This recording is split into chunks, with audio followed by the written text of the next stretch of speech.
And welcome to the Appleton Museum online art community, and welcome to Art 101. We're going to be working with Georgia O'Keeffe's Red Poppy, as you know, and I'd love to start our session with a quote directly from Georgia. She said, "I'll paint what the flower means to me, but I'll paint it big, and people will be surprised into taking the time to look at it." So as an introduction, I'd like to share that this is an Art 101. And so I'll be teaching step by step to those who possibly have never experienced a painting class before. If you are an experienced painter and you've joined us for the beauty of the image, I invite you to challenge yourself. Introduce colors that I don't necessarily talk about, color combinations, blending, build backgrounds, stretch yourself, create beauty. I'm going to go over the supply list that you should have in front of you and the directives. So first, I'd like to share this image with you. And this was emailed to you as part of the instruction, and it should have been traced, hand traced or with graphite onto your canvas. So that would be ready to go. I'm going to be working from a 9x12 canvas. I have seen this painted on squares, circles, all kinds of things, and larger images, but this is what I'll be working on. And I have a piece of paper in front of me just for brush technique. If you have an extra piece of paper or a towel even that you can just play on, we'll be doing brush technique just for a minute or two prior to your taking those techniques straight onto your canvas. You should have two round brushes, a smaller brush and a larger round brush. We're not going to get into fancy language today. This is just introductory. So a round brush, you can see the head. All right. And then two size flats. So you should have a larger and you should have a smaller, and we'll talk about what these do in just a moment. A source of water would be great. I just have a little bowl. You won't be doing too much cleaning of water, but it's a great idea for the Zoom if you have two little bowls in case one gets dirty, you don't have to break and clean anything. And then we have, Deb, if you'll just get the paint on camera. I've extra loaded mine. You shouldn't have this much paint on yours. I've extra loaded mine just so that I have it. But you should have white, black, and the three primaries: red, yellow, and blue. Again, we're not going to get into advanced terminology on the exact colors. Use what you have. It's going to be beautiful. And I'm going to refer to them as red, yellow, and blue. All right. So I'd like to go over, well, first I'd like to introduce you to the painting. Georgia O'Keeffe painted over 200 flowers in her experience as a painter.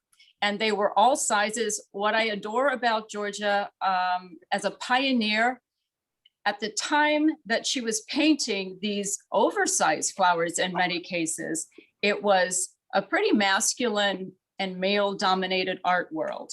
And at that time, tall skyscrapers and very linear work were the work of the day. And so she really broke some ground with her paintings. The original painting was done in 1927. She did a sequence of poppies, 1927 and 1928. The original was in oil. However, we're using acrylic, and it's a little more forgiving for a 2-hour class. And we're using the image to inspire. The reason I read that quote that I did is because I'm going to also invite you to use a little artistic license as we move along, work at your own pace. And this is a model. It's inspiring us, okay? It's our inspiration, but it's just a model, and allow yourself to let go a little bit and move freely through the class. So I'd like to start off with a couple brush techniques, and let's begin first. I'm going to use the large square brush. If you've never held a brush before, you want your knuckles, it's similar to holding a pen. So your knuckles are going to be on and close to the crimp, which is generally the metal piece. Sometimes it's plastic, but it's generally the metal piece. And I'm also going to always suggest that while you've got it in your fingers, even if you've painted before, rotate it a little bit in your knuckles. It gives you wonderful access to all the things that a brush can do. Acrylic is an incredibly versatile medium. However, as an introductory class, we're going to be just working on a primary layer. Utilizing your brushes to the many, many ways allows you to just work from a limited tool set with skill, as opposed to having 5 brushes out there. So the ability to just roll that in your hand and use all sides of it will be really helpful. So I'm going to use red. I'm not blending anything. I'm going to dip straight in my red. Notice that I did not put water on my brush. When you overwater your brush, especially acrylic, it's going to change the property of the paint. It's going to dry faster. And that's something that we try and override anyway, because acrylic only has probably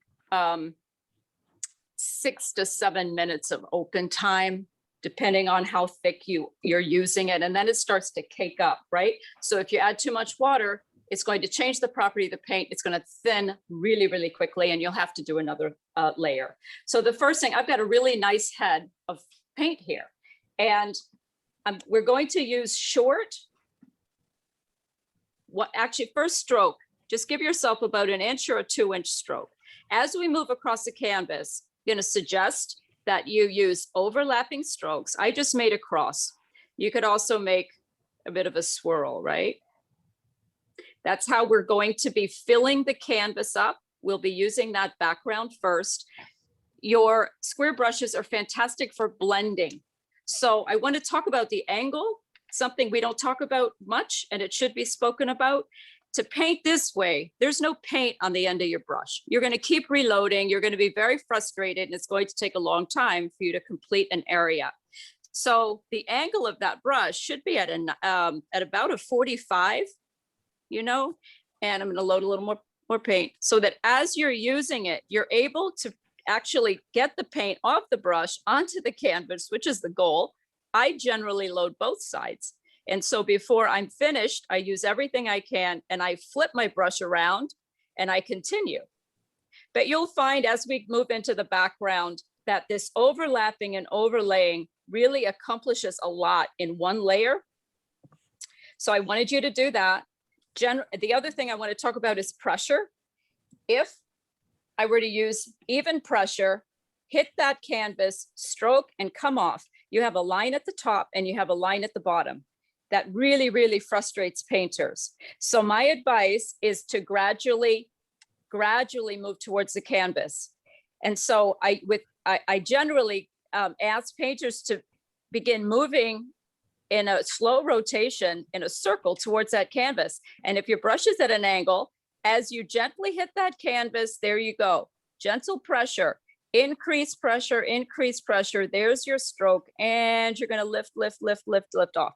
By doing that, it allows you to blend without leaving a lot of paint at the beginning and the end of that stroke.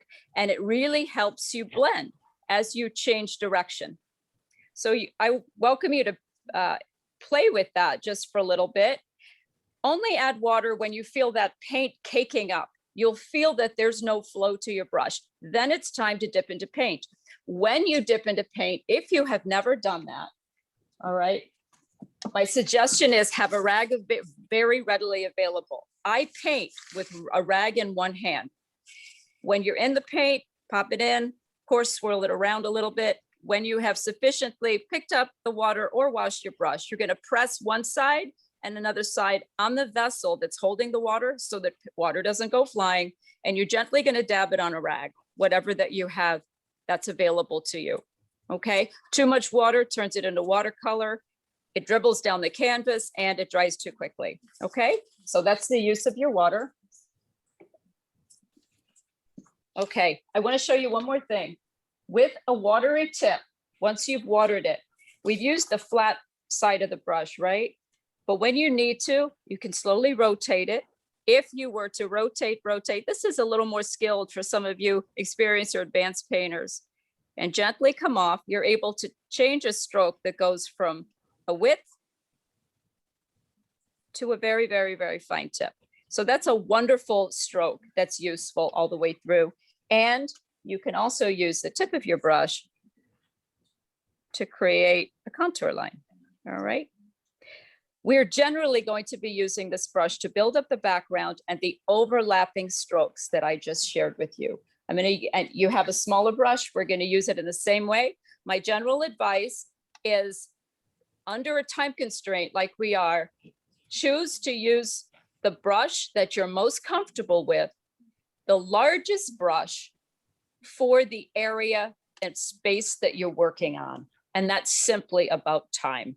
All right. The largest brush is going to cover more area in a smaller expanse of time. So that's going to go in the water while we wait. You generally don't want to leave your brush in water for too long. If you're a new painter painting at home, they'll last much longer once they're washed, if they just settle. So I'm just doing this for the sake of the class. All right, we've got 2 round brushes. I'm only going to demo with the larger one. Using the same thing. I'm going to pick up a little paint. Notice I've got a nice full head. If I see problems developing, it's generally because painters are trying to get further than the paint that they have on their brush. So really give yourself enough paint, especially when we're layering and starting with a foundation process. So the first thing that I'd like to show you is just a downward stroke, an overlapping downward stroke. I call it piggybacking. So you finish your stroke, go back in to the stroke that you just laid down, piggyback on it, come back down. And it's a much easier way to negotiate the line that you're choosing to, or the contour line, or the space you want to paint in, than trying to do something like this, where your brush is shaking and you're nervous about it. So one stroke at a time, and it allows you to do the same thing. I'm going to talk about pressure for a moment while we have this. Pressure is not spoken about it enough. As painters, especially working with acrylic, it really, really adds to the process. So your first step is getting paint on there. So you need pressure to get the paint onto the canvas, cover up the base so that there's no white that's poking through. So at that point, you really want some pressure. If I add pressure with this brush, the width of that stroke is going to be about over half an inch. Okay. If I water my brush just a little bit so that the paint moves a little smooth, that's all you want. And I'll keep reminding you, enough water so that your brush moves fluidly. If I lighten up that pressure, that's the width of my line. Now, if I use a little more water and just use the tip and give myself some leverage, look at that line, fine line that I can get out of there. All right, leverage is pretty important and the key there. So there's 3 levels of pressure with the same brush that give me 1, 2, 3 brush strokes. So you don't necessarily always need to change your brush for a different brush, for a different area or application. You can use the same thing with different pressure, turning it around in your fingers and approaching it from a different position. So I wanted to talk about that. If this were my canvas, I would be rotating it like this as I paint, so that I'm always at a maximized comfort level, and you're painting shapes at that time while you're laying in. You're simply painting shapes so I can get into the little cracks and crevices. You'll see me turning my canvas freely. I'm going to invite you to turn that canvas also, so that it's always convenient for you to get the most out of your work. All right. And the last thing that I wanted to show you, I actually do need to use the smaller of my brushes. The detail work that's in the center of the flower, I'm going to wet my brush a little bit. When you do wet your brush, it's usually for fine tuning and the top layers and the detail work. So I've got a little more water on the brush, helps keep the tip of that paintbrush fine and pointed. It allows you to do smaller detail work. So right at the end, we'll be doing a little brush stroke work, points, pull, point, pull. Hit that point, pressure, and pull. Hit the point, pressure, and pull. It's very different than that. That's going to give you a circle. It's not controlled. It is one way to develop some texture and color in places. However, an angle, 45 angle of touch and pull has much more control about it. That's how we're going to create the center. And the detail work we'll be also using with the point. We're going to begin with developing the background, and you're always going to start back to front. So I'm going to show you the print that I will be working from. This is one of Georgia's poppies, not the only one. So because this isn't a landscape or seascape or have several objects in it, all we have is the poppy. So to paint this background to foreground, we're of course going to start in the background with the gray. So that's the first place you're going to be experimenting with your colors. We're going to be mixing that gray. So the steps to the creation of this painting, we're going to work on the background first. We'll then move into the poppy. And since then that is our subject matter, that we need to figure out what lays in the back and what lays in the foreground and develop the painting that way. So for that reason, when we begin with the reds, we will then build the poppy petal first, petal second, petal third. So we're going to be going clockwise around. Why? Because these petals are the furthest in the back of the flower, okay?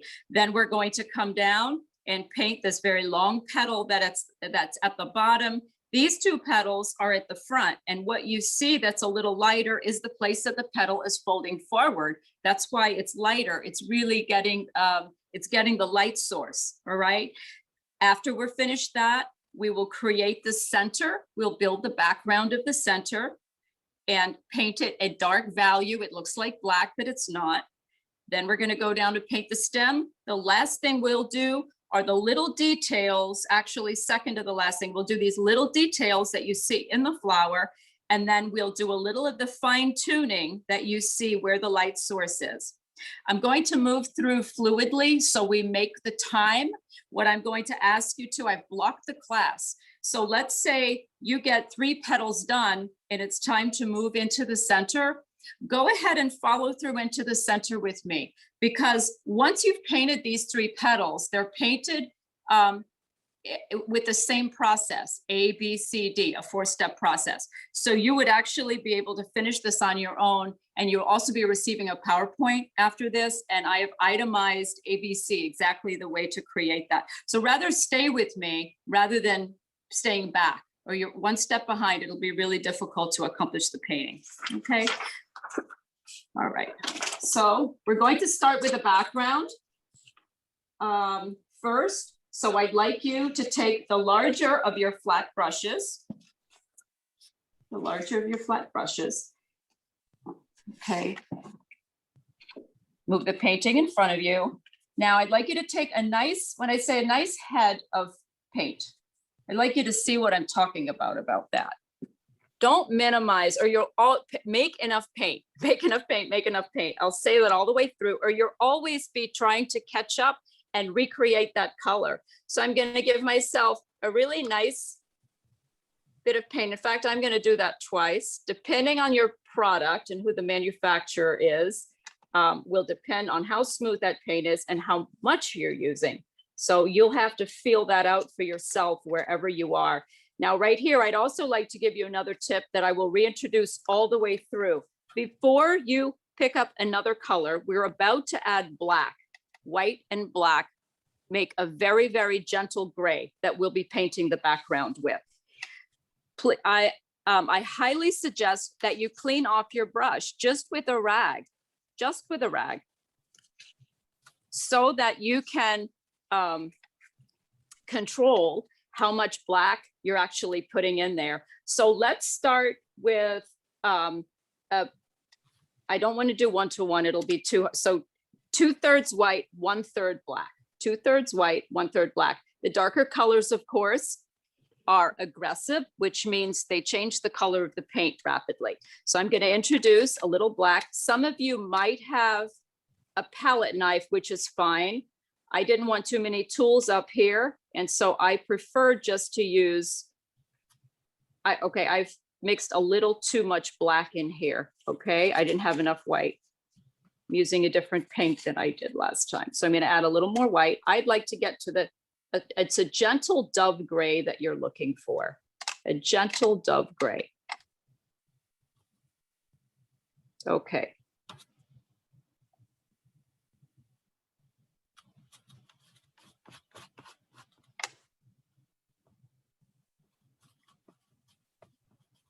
Okay, I'm going to hold this up. Or Deb, can you get down there?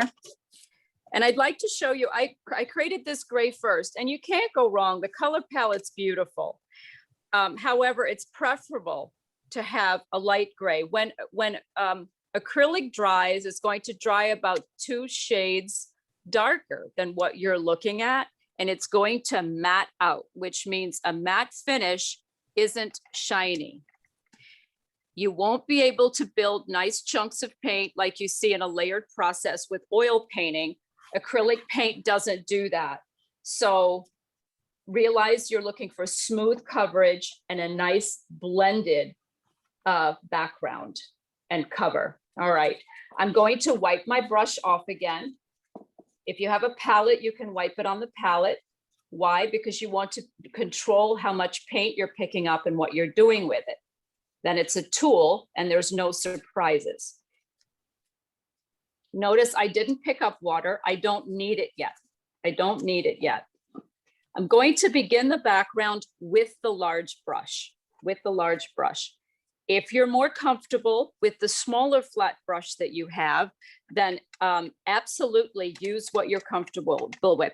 I'm going to begin demoing and leading you in on my top left. You're welcome to begin wherever you want, but I would begin at the corner if I were you. So I'm going to have a nice head of paint. I've got enough gray here that I know I can paint the entire background, and you really want to do that. So add a little more if you have not, rather than adding it on the way. So I got a nice head of paint, and I'm going to gradually, I'm going to start with a downstroke of about 1.5 inches. When you have large, very long brush strokes, they get streaky and you have to coat it again. So slowing down, applying all of your attention to just a 2 to 3 inch mass or area is all you need to do. Focus on what you're doing, and your goal is that there's no high buildup of paint and that there's no white of the canvas poking through. That can only be done when you slow down and pay attention to a small area. Right here, I'm going to start overlapping. I'm not picking up more paint. I'm going to stroke and overlap. Notice that I'm changing the direction of my brush because I have paint on the other side too. And I'm going to continue to overlap this. As you overlap, you'll find that you work out any of the lumps that you see where you've applied too much paint or heavy paint. So you'll realize how gentle your pressure should be, or if you should have a little more pressure based on your own personal touch. So as we layer, cross layer, you may find it's a little easier to put a C or a little curve. You're still overlapping. And what this ensures is that really, really great coverage. So I began at the corner for a reason. I wanted you to first feel what this brush stroke felt like. If you have not painted before, please don't get to the outline of the poppy before I say what I'm about to say. All right, wanted to make sure. Now I have no more paint. I really exhaust that brush, so there's no more paint left. Now, I only began this way because I wanted to teach the technique first and let you experience that. What I'd like you to do from here on out as we surround the canvas is first give your poppy an outline. Now that you know the brush stroke that's going to fill up the large masses, I'd like you to give the poppy an outline. So I'm going to add a little more paint to my brush, not too much for the outline. You want the heavier body of paint on your brush for the surrounds. You want a little less or minimum paint on your brush when you're creating your outline. Now I'm going to show you what doesn't work very well, and then I'll tell you why. If I were to give myself an outline, which is the natural thing that we all just want to do, if I follow that around, what's going to happen is there will be a heavy buildup of paint that happens on that outline, and it will probably dry faster than you can smooth it out because it's acrylic. You'll never be able to get that out. And when you hang it on the wall, it does something called flash. When the light hits it, you see that heavy line, and that's the first thing everybody sees. That's not what we want. So you're going to take your brush, use it flat. Remember, some of you might be using this. That's okay to use. So either one of these sizes to your comfort level, okay?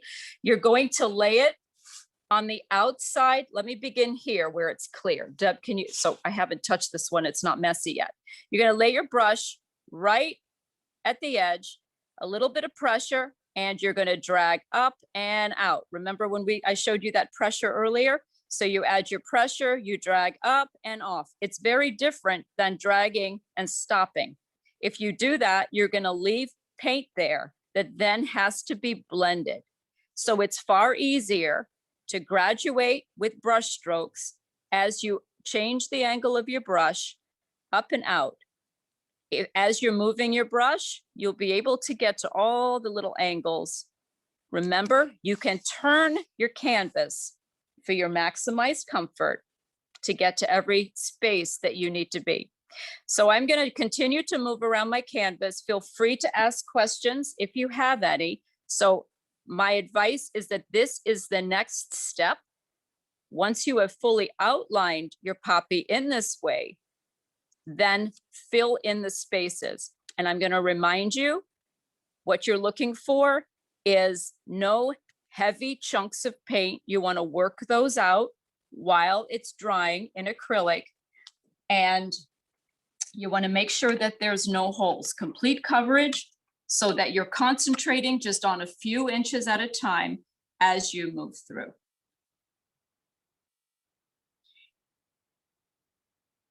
I'll add one thing so that it's not a surprise if it does happen to you while we're painting this. When you're working with acrylics, you have an open time, which I shared with you. That terminology means it's the amount of time that you have to work with the paint before it begins to dry. That open time happens in house paints, any faster drying medium, okay? Once that open time is closed and it starts getting tacky, not completely dry to touch, but just tacky, then one paint stroke too many with pressure, you will actually remove the paint, and it'll be frustrating because the paint comes off in a little circle or square the size of your brush, and you can do nothing to fix it. And our inclination is to keep touching it, keep applying paint, and you just keep removing paint. You will not be able to repair it at that time. You'll have to give it a successful 10 or 15 minutes or so, maybe 20, let it fully dry, and then use the paint that you have to repair it. If you're working with a gallery wrap, which is the kind of canvas that I'm working on, I'm gonna hold it up to the canvas, to the camera. It means that it's wrapped all the way around the edge and that the staples are on the back. The beauty of a canvas like this is it doesn't need a frame. You can continue the detail of the painting, or in this case, the background, continue to paint it all the way around. And my suggestion is if you have a canvas like that, remember to do that now, or you'll have to try and blend the same color at the end. By now, you should be seeing also whether you do or do not have enough paint. You have the time, so I would suggest that you stop and make a little more so that you can get adequate coverage on the background. Vanessa? Just enough water so that your tools flow well and that you can express yourself in the most natural way possible. There's no do's or don'ts. Too much water, again, is going to make your paint dry, and that'll give you a streaky background that you'll have to layer again. And so the advice I'm giving you is after 30 years of painting, and I'm a muralist, I do very large scale paintings. And so developing a small area at a time, only enough water to successfully move your tools to express yourself in what's natural to you. Everybody has a completely natural hand. And I only wash my brushes when I feel it's starting to cake. You'll actually be able to see it start caking and filling up with paint around that crimp.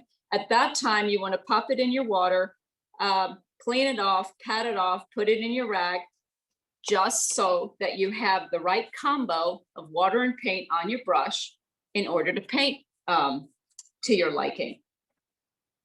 I hope that that answers that question. There's no must do with acrylic paints. There's just suggestion. And I'm always interested to see how everybody interprets the directions. So remember, when you're checking back in, make sure that you don't have any white of your canvas. Most of these, if you're using a canvas that came straight out of, most of them just come out of a factory spray job. That's the white paint that you see on there. And generally, it's not always gesso, which is what your primer is called for canvases. Sometimes it's just primer. And a few of you may find that it feels chalky and it takes a little more work. If you begin to paint at home, if you haven't painted at home, you get a product and it's called gesso. Many manufacturers make it, and it's great. A note of great benefit to give your canvas a coat of gesso, and it allows the paint application to move along in a little smoother way, and it also allows the colors of the paint to be maximized. As a painter, I also use, when I have to gesso my canvas, I'll often just use house paint. The house paints now are really, really great, and so are the little testers. And so I'll actually use those to set up a primer layer on my canvas. With a lot of paint, short brush strokes, overlaying that process, you shouldn't have to. That being said, if I were to go back to where I began, I can see right now one tiny little place that isn't dark enough. If you have, or isn't filled enough, I'm sorry about that. And so as long as you touch it gently and don't put too much more paint on there. Once you're finished, if you're finished already, circle around, see if there's any place that you should apply paint. Apply it gently with a gentle brush stroke. Make sure that your angle's this way and you're not going straight down to gouge the paint back off. And a gentle application, again, changing the direction of the brush stroke. It's so important. It gives us so much. And that develops layers so that we don't have to do a second layer and a third layer.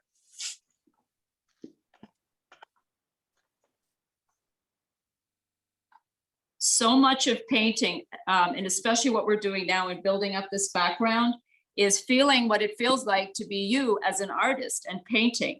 As I said, everyone's touch is different, everyone's pressure is different, and everyone's natural stroke is very, very different. So I'm hoping that you can find yours within the instructions and the directions that I'm offering, but you don't have to stick to them. There's really no right or wrong. I'm just giving you as much as I can in the time we have based on my own experience as a painter.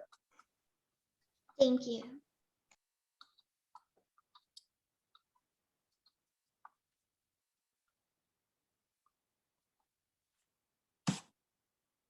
I'm applying just a little water now because I can feel my brush start. Again, I use the word caking. It gets clumpy and there's resistance. It's just not moving smoothly. And then you'll realize if you have too much water on your brush, it'll move smoothly, but you won't be getting any paint down there. So you should be successfully getting to the end, remembering what you're looking for is no white poking through of that canvas. And no heavy lines anywhere. If you tilt your canvas or if you've got a little bit of light source, you'll be able to see if there's any heavy body of paint that's making a line. And if so, wipe your brush off so that you have control of your tool. So you're not going in with the wrong color or too much paint. Use it as a blender. If I wipe all of this off, now this is a wonderful blender. It may not look fantastic. I can see a little gray, but I have most of the paint off and this becomes a blender. And with a very, very gentle touch and the right angle, you can really smooth some things out that are happening on your canvas. I'm going to give you as many tools as possible in the next 2 hours so that you have control of your canvas and skills that you can take into a painting tomorrow. Okay, are there any questions about the background so far? One thing I would like to share as far as terminology that you might hear me speaking about, when it comes to color theory and working with your paintings or any medium, to tint something is to add white. So if you're painting using red and you tint your red, that means you're adding white, which is going to move towards your pink, right? If you shade your red, you're adding black. If you tone your red, you're adding gray. So tinting is to add white, shading is to add black, toning is to add gray. Now, when you tone, there's an assortment of gray tones in there. So you can really, you're talking about a lot of colors, but that's just the terminology.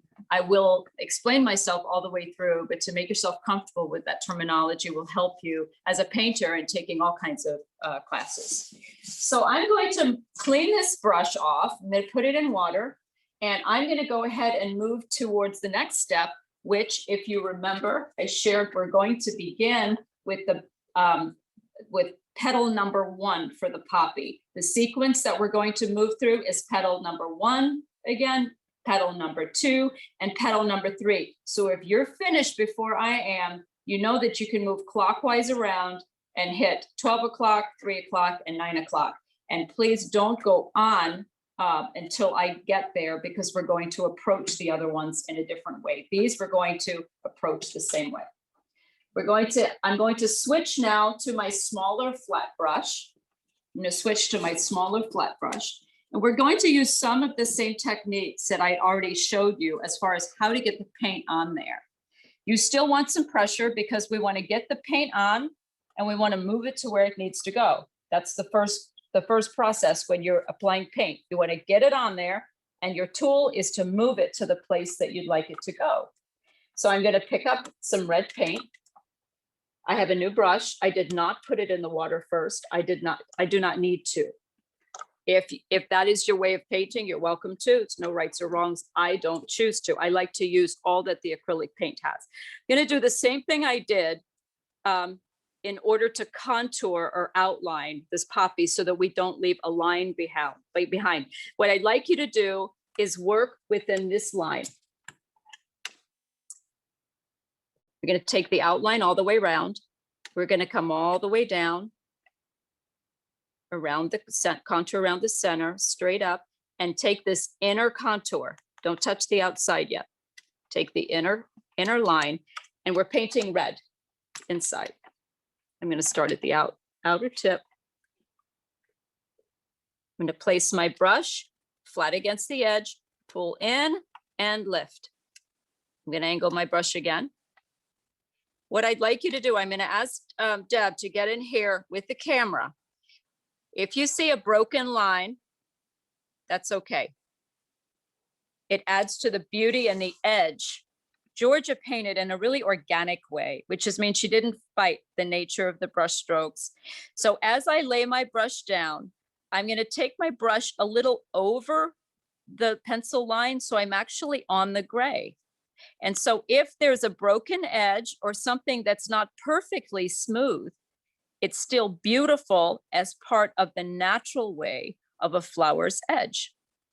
When you find your paint caking up a little bit, at that time, pop it in water, dab it on that rag, wherever your rag is, pick up some paint and continue on.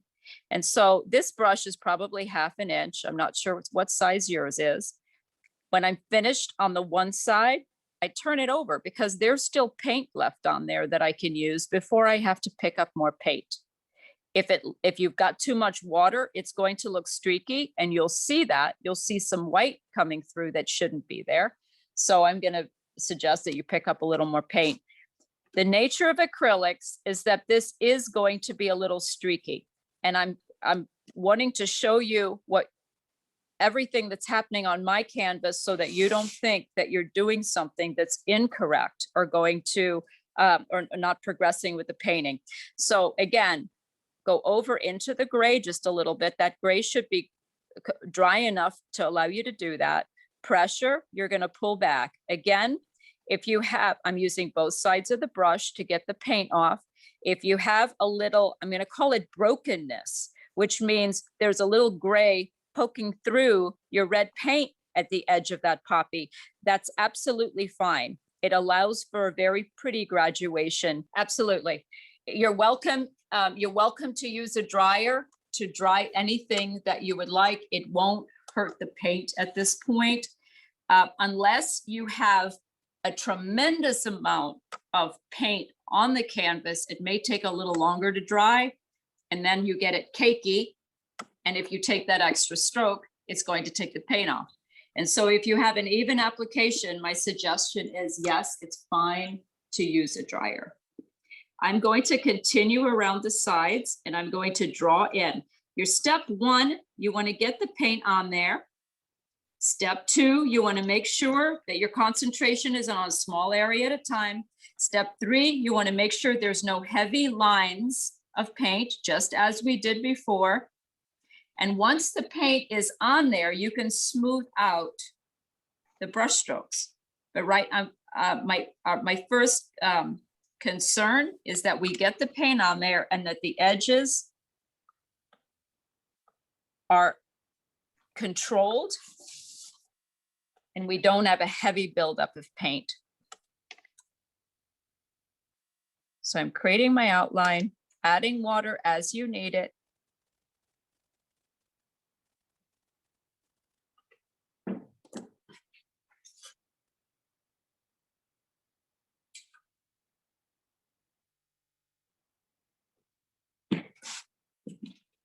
Remember, you've got paint on the other side of your brush.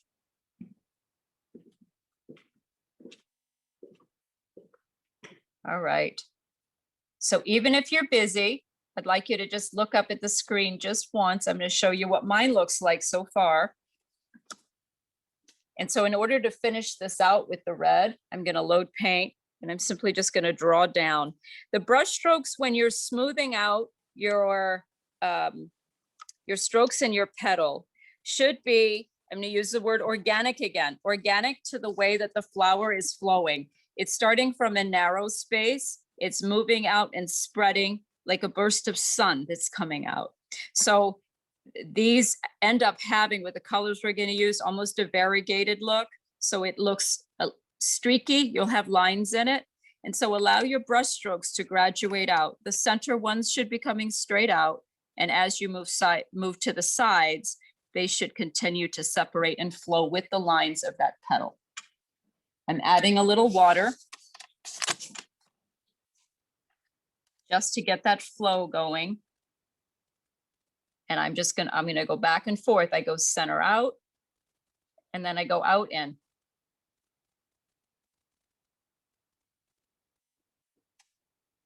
Again, just enough water so that your tools are working for you. So right now, we've just finished the first red petal. It should have adequate coverage, and we're going to do all 4 steps. When you get the PowerPoint, you're going to see I've numbered, it's either A, B, C, D, or 1, 2, 3, 4. 4 steps to each petal. So the first thing that we're going to do is base it red. That's our base paint. That's the first coverage. You get the paint on, you give yourself the contour line, which is the outside line, you fill it in, and you want an organic flow. The next thing we're going to do is create the shade, which remember means adding black. So we're going to add a small amount of black. We're going to create our shade, a dark red, and we're going to get it into the places in the petal that the sun's not accessing. And so I'm going to show you the print. If you look up at the screen for a moment, if you're painting, you can see, especially if you squint. Squinting is a great way to break up high and low or dark and light very quickly. So if you were to squint and look at this petal, you can see that what's happening close here in about the lower third of the petal, notice I said about the lower third, is a little darker. Then you have our red in the mid-range, even though your reds might be a little different. This is a print and we're just working with solid red. Then you have your highlight or light source that's happening around the edge. So we've just painted the red. For each petal, we're going to do number 1, paint red. Number 2, we're going to create a shade color, add black. Then we're going to clean our brushes. We're going to bring out our bright source and then into the light.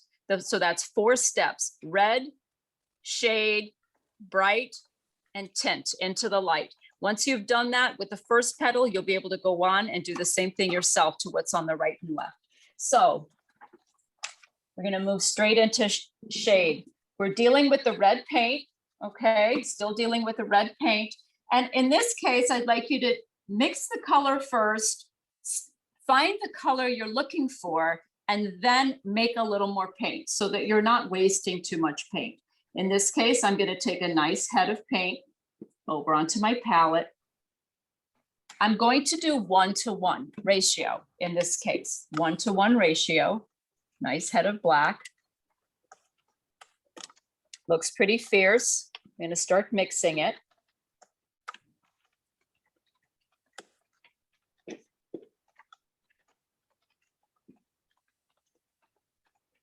Uh-oh. The 1-to-1, everybody. The 1-to-1 was for that center. I do apologize. I do apologize. I'm going to go back. I hope you didn't waste too much paint, and I apologize for that. I had my ratios written down. I'm going to clean that brush off. I'm going to start over rather than fix this so you can follow me through. I've got a nice head of paint. I'm going to clean it off. Clean my brush off so I have control of how much paint I'm applying. That 1-to-1 ratio is for the center of the flower, everybody. So if you made it, you will need it soon, okay? It stays dry. Again, I'm sorry. I'm going to take a tip of black,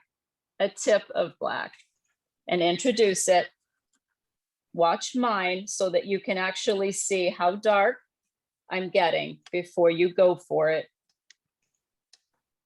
All right. And I'd like you to see the difference between just red and the shade. Deb, can you get in there? So this is actually what we're looking for. This is what we're looking for. And that's your primary red that you began with. If you have anything too much darker than that, it's going to be like a bullseye and you'll look at it too quickly and there won't be enough contrast to your center. So last time, I apologize for that. This is what we're looking for. I'm going to clear, I use this as a blender. Once I have the correct color, I'm going to clean my brush off or at least wipe it off so that I have control of how much paint I'm putting on here. For ease of movement, I'm going to dip it in water, dab it, pick up the new color. So it's like picking up fresh paint, not using a clumpy brush that's full of paint. I'm loading it on both sides. If I do that slowly, you'll see me load it on both sides. And I'm going to, you're welcome to spin your canvas so you have the best access. The shade is going closer to the center because that's the part of the flower that is not getting the full light source. Okay, so remember we're painting it in a third. I'm going to align my brush with the edge of the center. I'm going to apply a little pressure and lift. Okay, add a little more water. I'm going to apply pressure and drag and lift. As I drag and lift and move across, it's a gentle drag and lift off. And I want you to sort of meander across the canvas, and so that you drag for different lengths of time. So some of these strokes will be short, possibly just ½ an inch, and lift. Some of them, I'm going to dip my brush in a little water again so that it flows. Remember, just enough water so that your medium is flowing on your brush. This one I'm going to drag a little higher. And that really creates some beauty in the center of the canvas. Really creates some beauty. The next one will be short.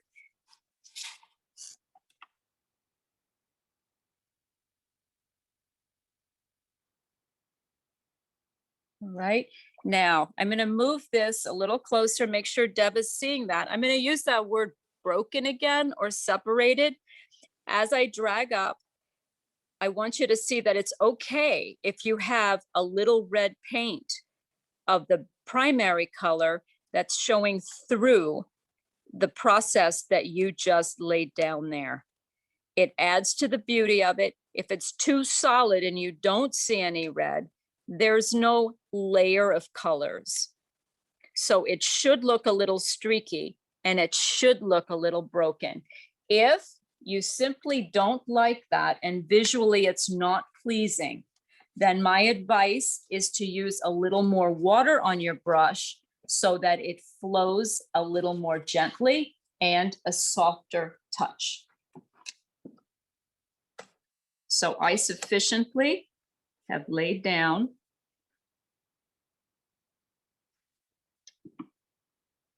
again the shade. We added black to our color. We added black. Red with just a tip of black, just a tip of black.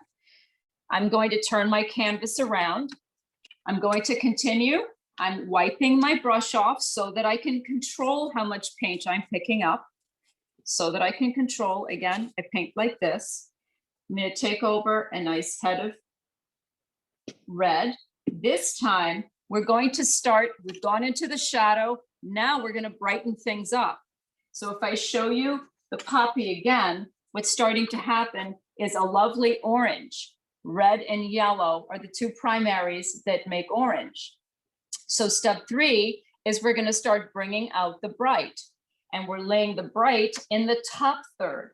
So we're breaking the petal into thirds. We've got the shade in the lower third. Now we're going to bring the brighter color into the top third. And we're going to do it the same way. So again, I'm going to get, this time the ratio is 1:1. It is 1:1. Red, 1 ratio 2 equal parts yellow. And that gives you a wonderful bright orange. I'm making more paint than I need so that you guys can see it, and it's in a nice big batch. And I'd like it to show you the contrast. So that's my 1:1, okay? And I'd like you to show you the contrast of the red as it starts to brighten up. Deb, can you get in there? So it starts to brighten. This is step 3. So the same thing, wash or wipe your brush off so that you have control of your tool. When you paint, turn your canvas to whatever angle is convenient. I'm going to load my brush. When I load my brush, I turn it. So I'm actually loading both sides, and I paint with both sides. Remember, you're going to be at a 45-degree angle or so, something to that degree. I'm going to lay it on the side just as we did when we were creating the first petal, and I'm going to drag back. Now, if you've created a combination and you're not seeing that it's different from the red, you're not seeing any difference, you add yellow to your liking so that you can see you're bringing out some brightness in that petal. I could probably use just a little more yellow. All right. You're going to again stroke and lift, stroke and lift. When you're finished, turn your brush over because there's some more paint. And once again, just like I shared before, one of my tips, especially to some of you seasoned painters, when you're creating this edge, allow yourself to begin a little further into the gray. You'll see a tiny line where it's a little transparent, but it really works to soften the blend of the petal into the background. I work as an acrylic artist for much of the time, and many people actually think that I work in oil because I use this tool often. So it's a gentle line over onto the gray, back in. So that was step 3. I'm going to go over step 1, 2, and 3.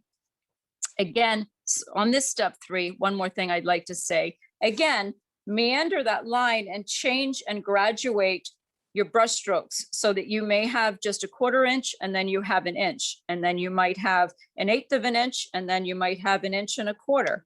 And that allows a wonderful play of light. So step 1 was red. Step 2 is shading. Step 3 is bringing out that bright where we're combining the 2 primary colors. The last step is going to be tinting the last color. Tinting the last color we created. The last color we created was this vibrant orange. I'm going to clean my brush off so I can control how much paint I'm picking up. And I always suggest small increments of color change so that your eye can watch the transition of color rather than just following a formula. So in this case, I'm going to pick up a tip of white. There's my brush. I'm going to add a tip of white that I'm adding into something that's about the size of the palm of my hand because I'm working in a larger area. I'm going to rotate my brush back and forth so you can see the transition happening. Deb, I'm going to hold this up. You can see in the center the contrast between the orange that it was and the tint. Again, that's the tint. That doesn't have to be the color you have. In following the directions, you may have used a little more yellow. You may have, yours may be a little brighter, lighter, darker. As long as you're working in your palette, changing the last color that you used.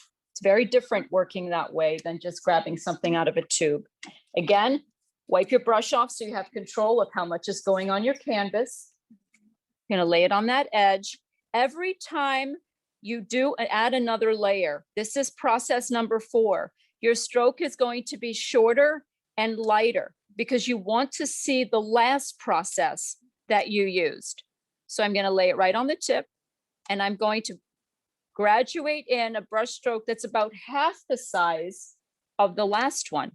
And you don't have to hit every inch of the edge.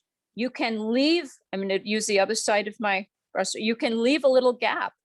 And that creates a variegated look that you can use to your liking. Again, you are your muse. I want you to create your own petal here. That one, that stroke came down about 2.5 inches. Now I'm going to leave a little gap and I'm just going to do an 1/8 of an inch. So you can be playful, but your goal is that you see step number 3. Your goal is that you see that orange and that you're not completely covering it. Now you have power on that palette, okay? So if you lay this in and you go, oh no, either I can't see my red or I can't see my orange, you have the 2 colors and you have your palette. You should have enough paint that is still wet to correct that. So what happens if I did too much? So if you're running into that situation and you'd like to see what I'm going to do, if you'll look at the screen, I'm going to rotate my canvas. And I'm actually happy with this petal, but I want to show you just for the process of learning. If it happens that you feel that you applied too much of step 3 and step 4, and you don't have enough red, you have your original red that you've created. Simply go back into the center where that petal is, and you're going to work back in. So you're working from the other direction and you're applying the same stroke. Pressure in, drag back and lift. Pressure in, drag back into that color and lift. And so that you're in control of where the light is, where the bright is, and where the dark is. a little lighter brush stroke. And this is a wonderful way to even out your petal so that you're happy with visually with what you. So it's going to be what I'm referring to as the shade. All right, if that happens to you, I'm going to apply red paint to my canvas to show you what you should do. Okay, first of all, I'd like you to dip your brush into some water so that you have control. Fresh paint, just a little bit of red, not too much on both. I'd like you to go into the center of your petal where it's red, apply a stroke and pull back gently and lift off right at the edge. And I'd like you to go around and repeat that process. If you don't see anything happening and you don't see it changing, it means that you have too much water and a little more paint. But you should be able to lighten by putting another shade of red.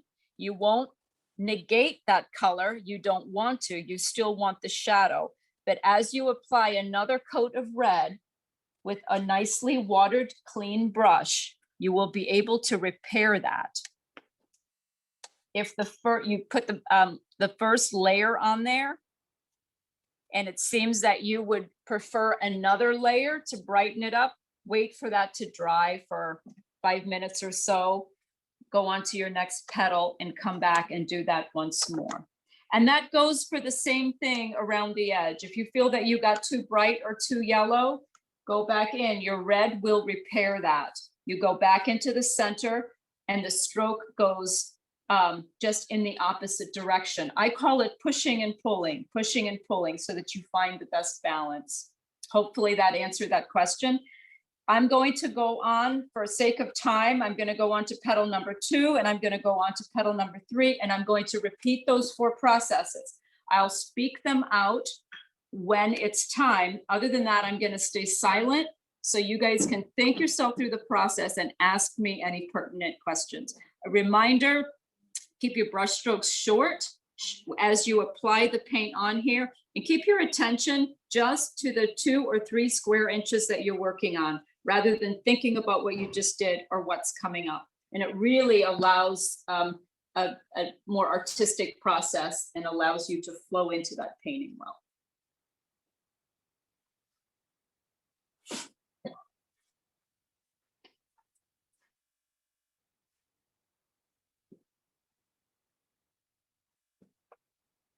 You see me flipping my brush. It's because I have paint on both sides. Remember to allow yourself to go over onto the gray background just a little bit. You will see a little lip of color, a little line, because you're going over gray and not white. But again, it allows for a more advanced line beyond just introduction to acrylic and an elementary level of painting.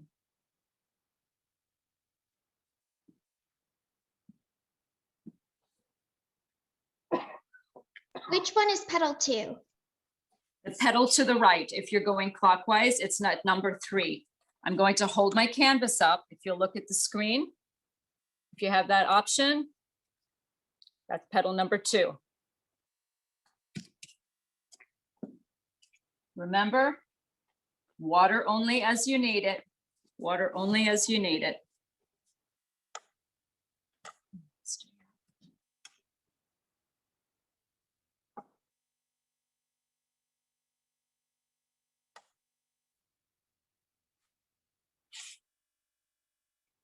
Turn the canvas and make sure that you're comfortable all the time, even if you're on an easel.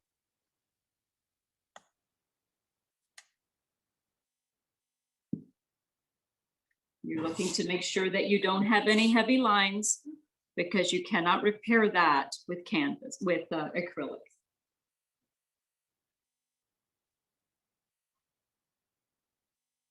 Remember, you want enough pressure. Your goal is to get the red paint on and move it to the place it's supposed to be. That's your goal, whatever pressure it takes you to do that efficiently. Overlapping strokes to fill in.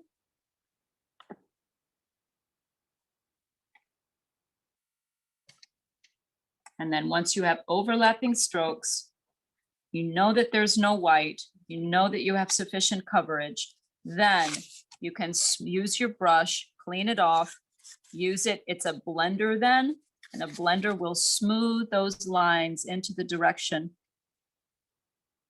that's a little more organic to the nature of the petal. You'll see me always turn my brush over. In this case, I turn it over because the other side is clean and offering me a clean blending tool. You want those lines to flow as that petal is flowing. I'm gonna wipe my brush off. If I'm ahead of you and I'm moving a little faster, please don't be rushed. I'm doing that so that you have something to copy. Adding a little water.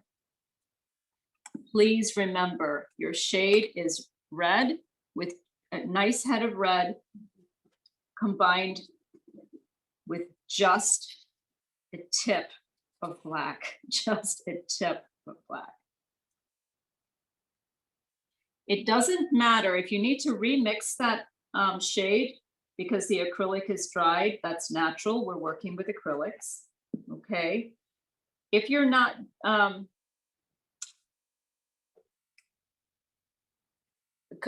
at the exact color with precision that you created last time, it's okay.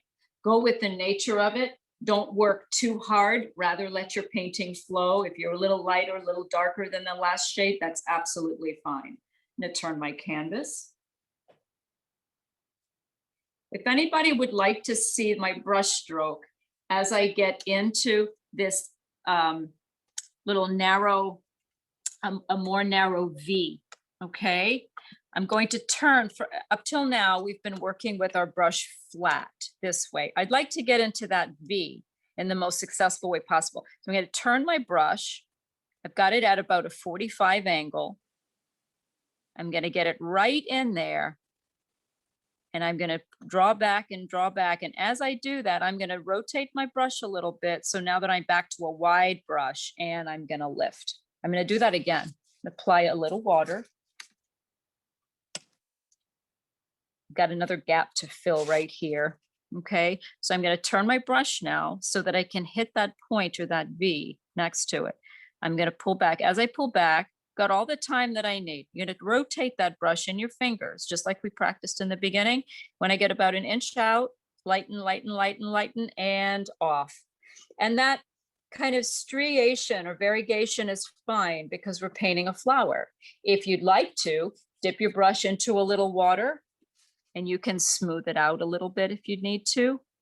When you smooth it, gentle touch and drag off. Not too much painting with the water or you'll lift it, okay? You'll lift what you've done. Into the water again.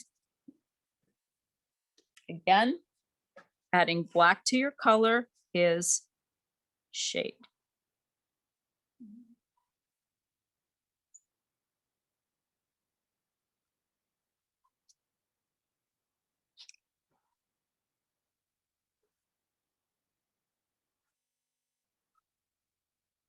Remember, each stroke is a different length.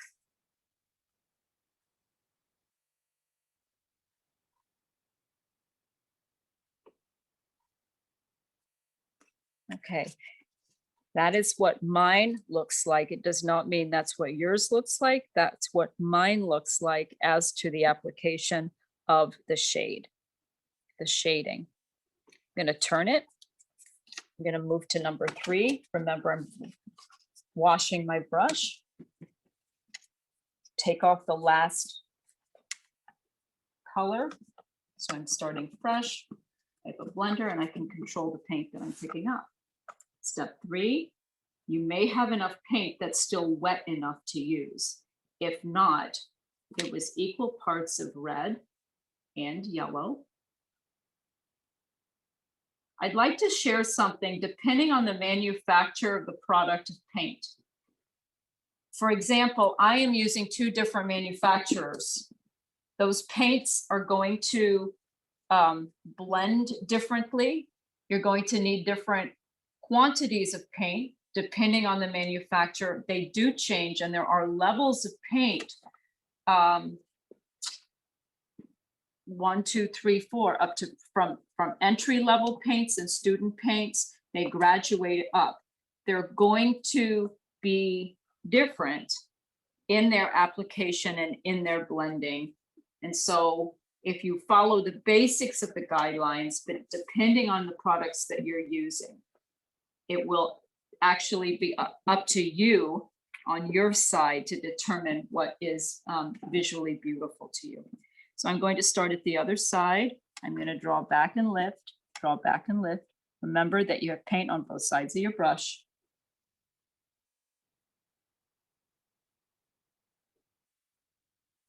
Don't feel limited to stopping at the shade. If you have a long stroke, go over the last one. Allow the beauty of these layers. That's what acrylic is. It's a layering of color. That's how you really achieve maximized product. It's the layering. And right now we're using pretty thin strokes. But flow right over that shade if you are inclined to. Step 4 is tinting the last color that I mixed. So I'm going to add a little white. It's okay for your tint to not be exactly the same color it was for petal number 1. It's fine, it's a flower. Remember your application by step 4, it's the least of the strokes, which means it's the least amount of paint, it's the lightest pressure, and it's the shortest stroke. Why? Because you want to see step 1, step 2, step 3, step 4, because working with acrylics is the beauty of the layers. If you're following the instruction with how much water or how little, you should be able to move right through just like I'm doing. Keep your pressure medium to gentle and consistent, and you should just be able to continue to work through. One does not have to dry in order to apply the other one. They intersect and they blend beautifully together. I hope that answered that.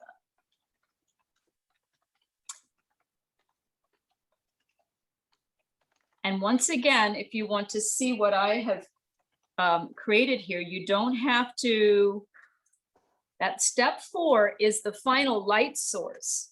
Step 3 is going into the light. Step 4 is that final light source. And it doesn't have to be applied everywhere. You can see where I added mine, there's an inch here and about a 1/4 inch there where you're seeing step 3, but I'm applying no step 4. And that's the beauty of the flower. And it really gives a nice rippled effect or a lettucey edge. Now, if you look back at petal number 1 and you find that you'd like to add a little more highlight to that, that's absolutely up to you. I'm going to go now to petal number 3, which is 9 o'clock on this side. Same thing, 4 applications. Red first on a clean brush that's been wiped off.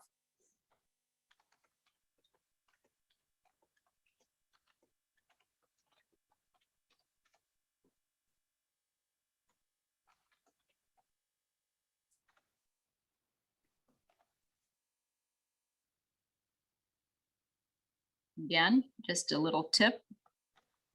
It's pretty successful if you allow yourself to begin over onto the gray rather than really keeping in that pencil line.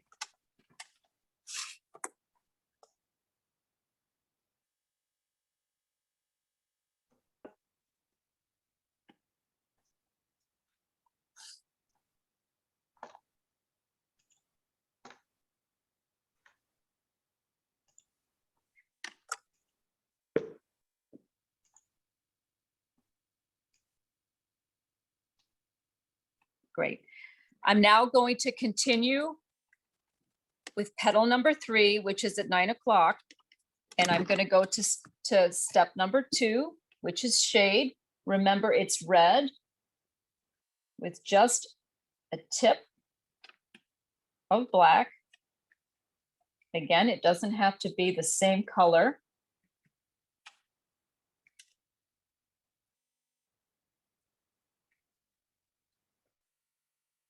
I'm going to rotate the brush so I have access to it. And once again, I need to rotate my brush so I can get into this little V and pull back.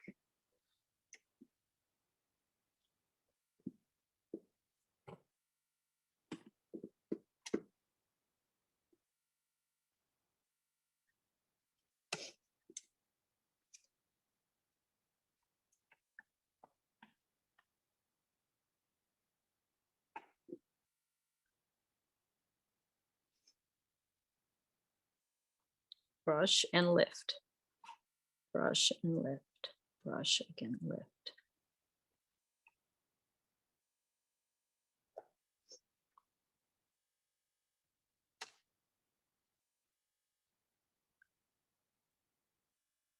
Lift.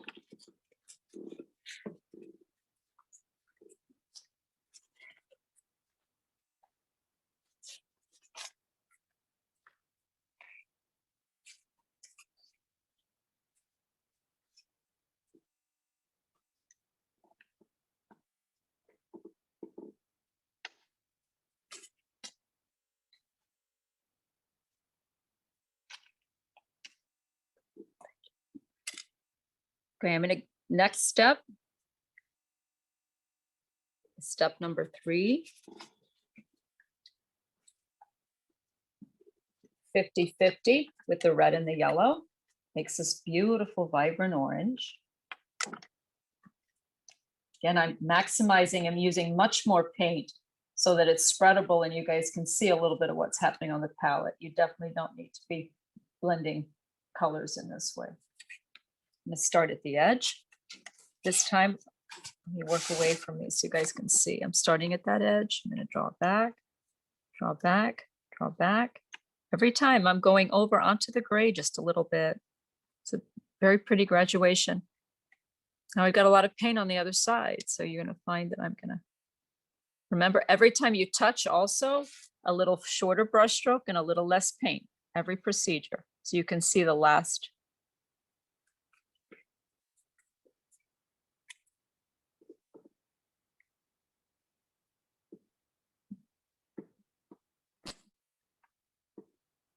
And the last step is to tint. You're tinting the last color. It's a beautiful way to paint no matter what you're painting, as opposed to just lining up tubes of paint and squeezing a new color out. It's a beautiful, beautiful visual to always be adjusting the last color that you used.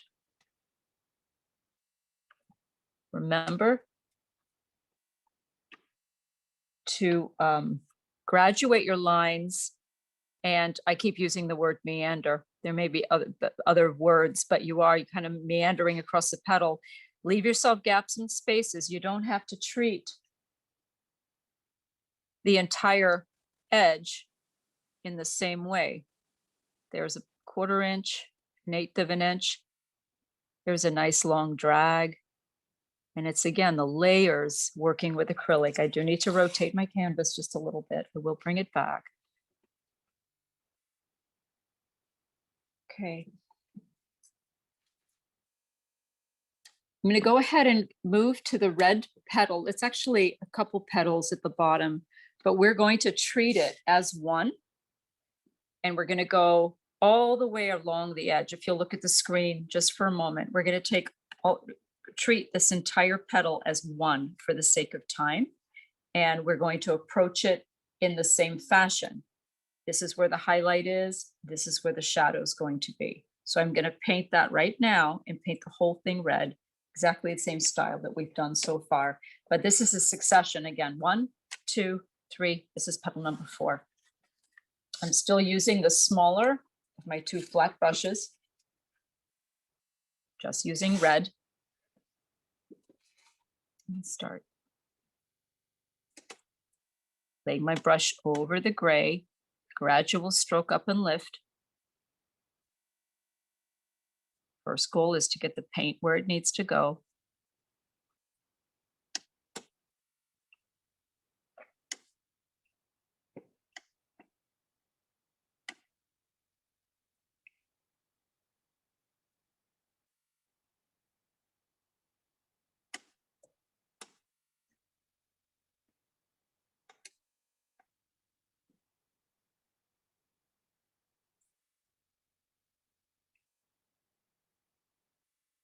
flip my brush because I remember that there's paint on the other side.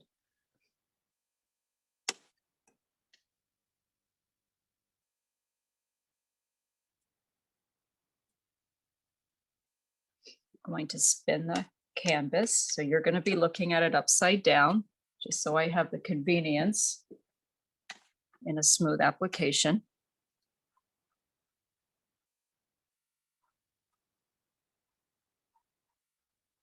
Look for any buildup of paint. If you see one, go ahead and smooth that line out. One of the greatest tips I can ever give anybody, no matter what level we are, to remember, so that we can maximize the tool and learn what they do, it's to make sure that you don't have too much paint and that you're cleaning your brush off between applications so that you can actually control the amount of paint that's going on there. Sometimes when we are a little frustrated about our painting, trying to repair it or get it to a stage or a state that it should be, we paint over and over and over, and we paint faster and faster and faster.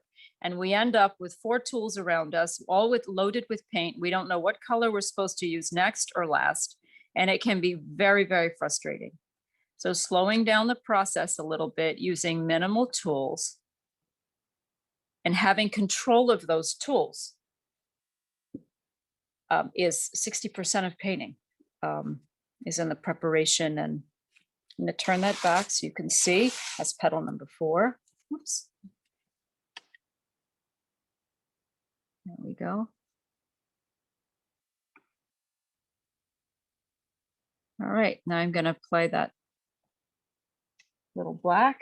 Remember, a nice head of red, just a tip of black, small increments of color change. So just a tip of black, and then if you find that you need a little more black, add that.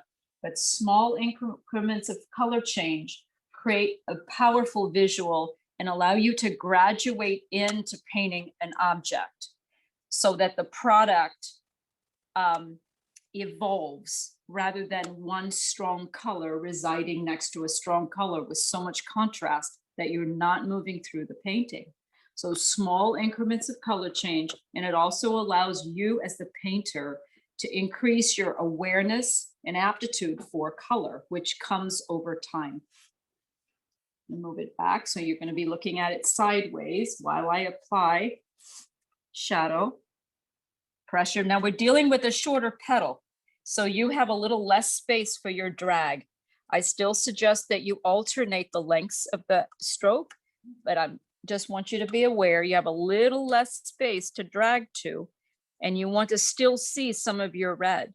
So beware not to overindulge, otherwise you'll cover it all and we won't see any of this beautiful color.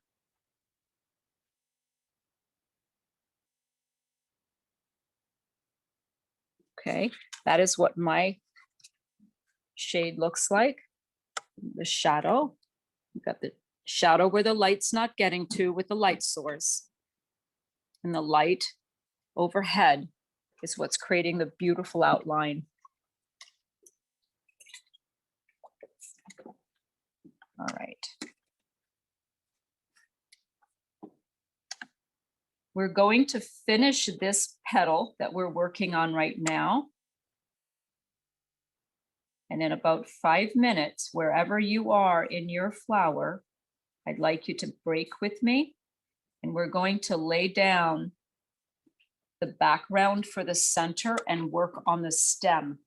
They don't take long, but I want to make sure that we don't do them in a rushed fashion.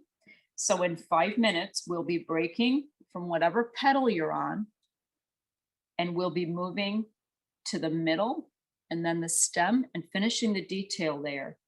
We should have enough time to fold back out to the other petals, and they're approached in the same way, but we need to do that so we have the drying time, okay?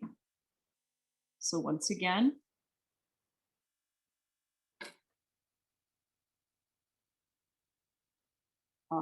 I'm now at, I've done the base, I've done the shadow, step 3, which is 50-50.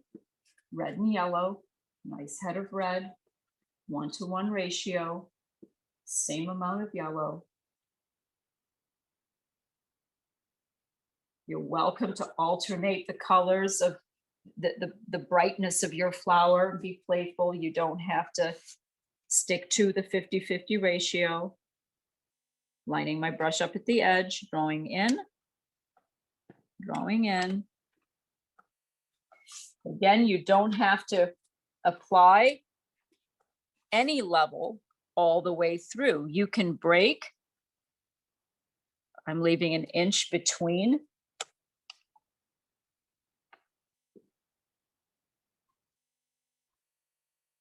Going over the gray. You should have no white left at the edge of that petal between any of the petals and the gray background.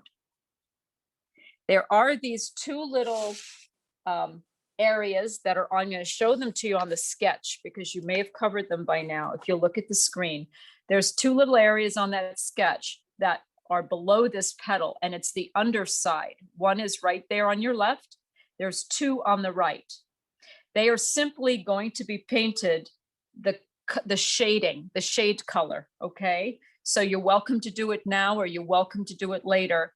And I would do that with your one of your round brushes. I have not done that yet, but I'm just sharing with you. Be aware that they're there. If you've painted over them, it's fine. Don't try and put them back on. You'll have just as powerful of an image. But if you're wondering what happens there in those little areas, one solid color that is your dark red. Okay, now I'm going to do my tint. So I'm tinting my orange.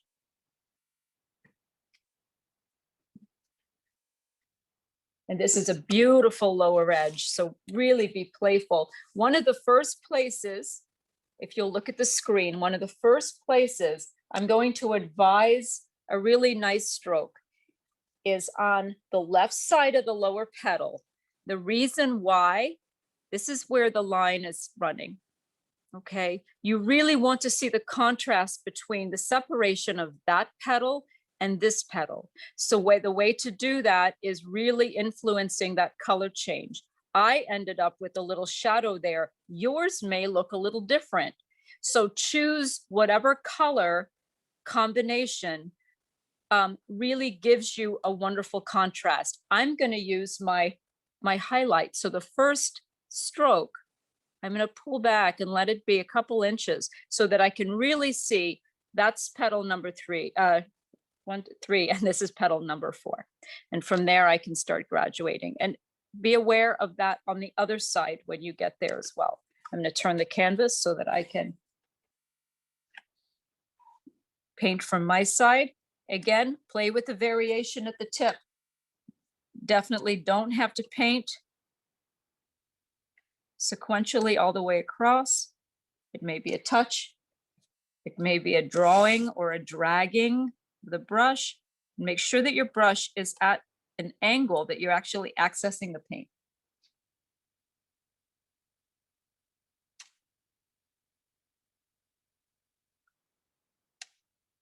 And I'm at the right side of that, and I'm going to do the same thing.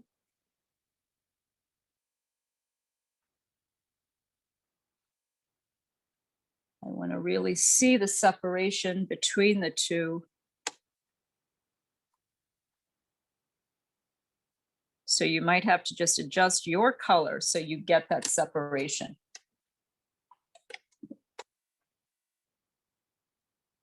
Mine needs a little more white. And again, white means to tint something.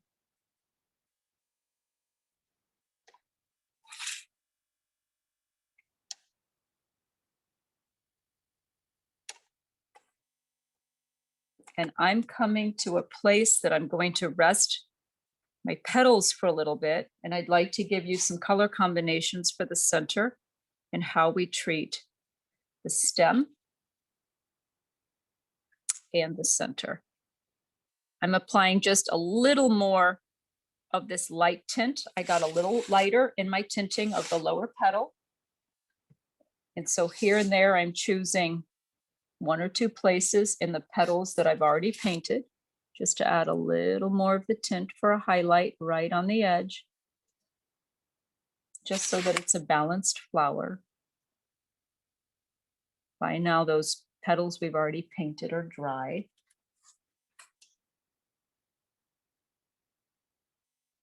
Okay, gonna let Deb get a little closer with what I've already painted. Yours may look a little different. It was wonderful. Last week, we had another Zoom of this particular class, and at the end, everybody held up their paintings. So many people held up their paintings. It was wonderful to see the different masterpieces at the end with the same directions. It was lovely. All right, so I'm going to clean off my brush at this point. I'm going to move to my round brush and a different color blend, and I'd love you to just go with me. We will have a little extra time. If you can stay, we'll probably go over about 10 minutes. The time moves so quickly, and I'm trying to give you as much information as I can along with the questions. So I'm going to move with a larger of the round brushes. We're going to move to the center. Again, if you'll move with me, you have enough information now to paint your petals on your own, and it is also in the PowerPoint. I'm going to spend about 5 minutes each on the center and the stem, maybe even less, and we'll be able to return to some direction on the last two petals in the front.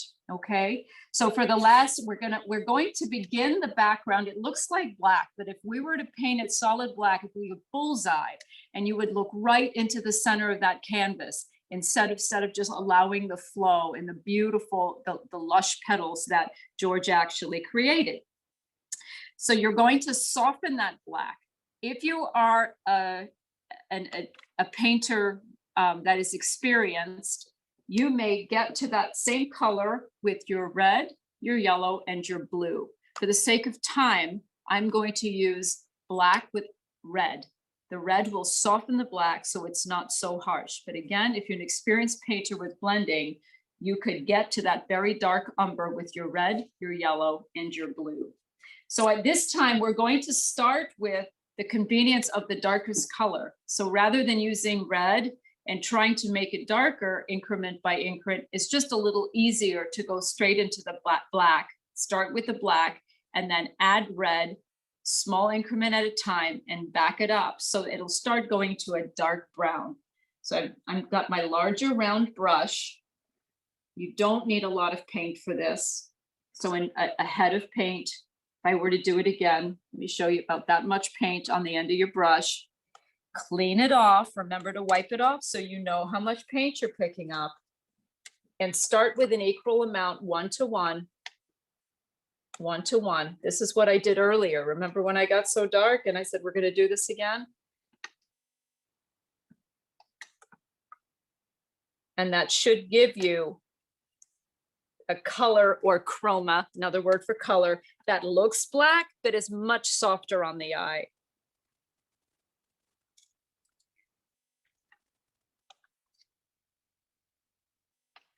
I'll wipe my brush off so I have control of it. Pick up this color on my brush. And my advice to you is to turn so that you can start from that V and use the point as we did before when we created the texture.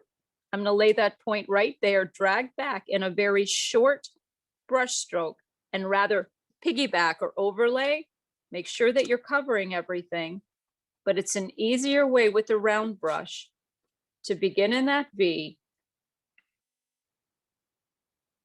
Pick up water as you need it to spread the paint and allow the medium to be fluid to use with the brush. And come out about 2/3 within the shape that we're painting rather than to the end. And I will show you why. Okay, I have good coverage. There's no lines. It's a gentle, it looks like a gentle black. It's a soft black, 1 to 1 ratio. I'm going to continue to spin it.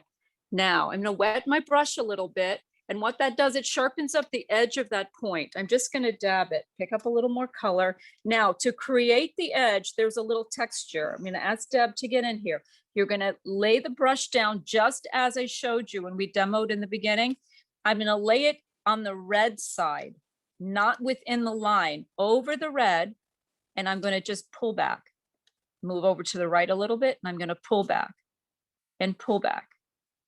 And it creates a little texture on the edge of that flower. I'm going to create the line of the texture before I fill in the negative spaces, which are the spaces we haven't painted yet. So check out just the edge. That's what that point will do. And now I can load a little more paint, wet my brush, load a little more of the same color, the 1-to-1 ratio. And I'm still using that brush application, but I've already completed that top edge. And now it's just helping to offer a little more texture to cover any of that white space. Now this is going to dry for 5 minutes while we go down and work on the stem. I'm going to get that a little closer to the camera and make sure you can see it. Okay. Now I'm going to lay this brush down, pick up the smaller of the round brushes.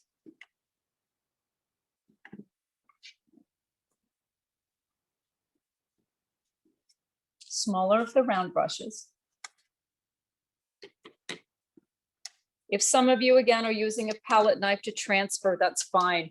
I didn't have the time to teach the class that way, so I'm just using the particular brush that we're using to actually blend the paint. Yellow and blue make green. So that's our starting point. We have the brightness of the stem, so we're going to begin with the yellow. We have a nice head.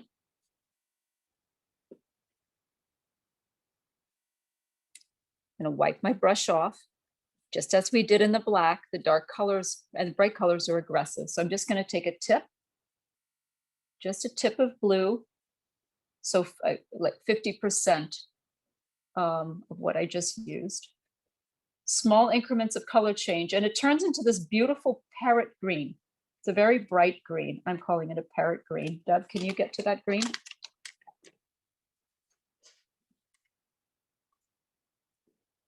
So that gives us the brightness that we're looking for. Once you've created that very bright green, just in a 1/3 of that area, 1/3 of that area, we're going to wipe our brush off, and we're going to add the addition of just a tip of red. So now we've used all 3 primaries. What this is going to do is dirty and darken our color and transition it. It starts going a brown. It starts going a brown, and it's definitely a shadow or a shaded color. Going to get that a little closer so you can see the bright green.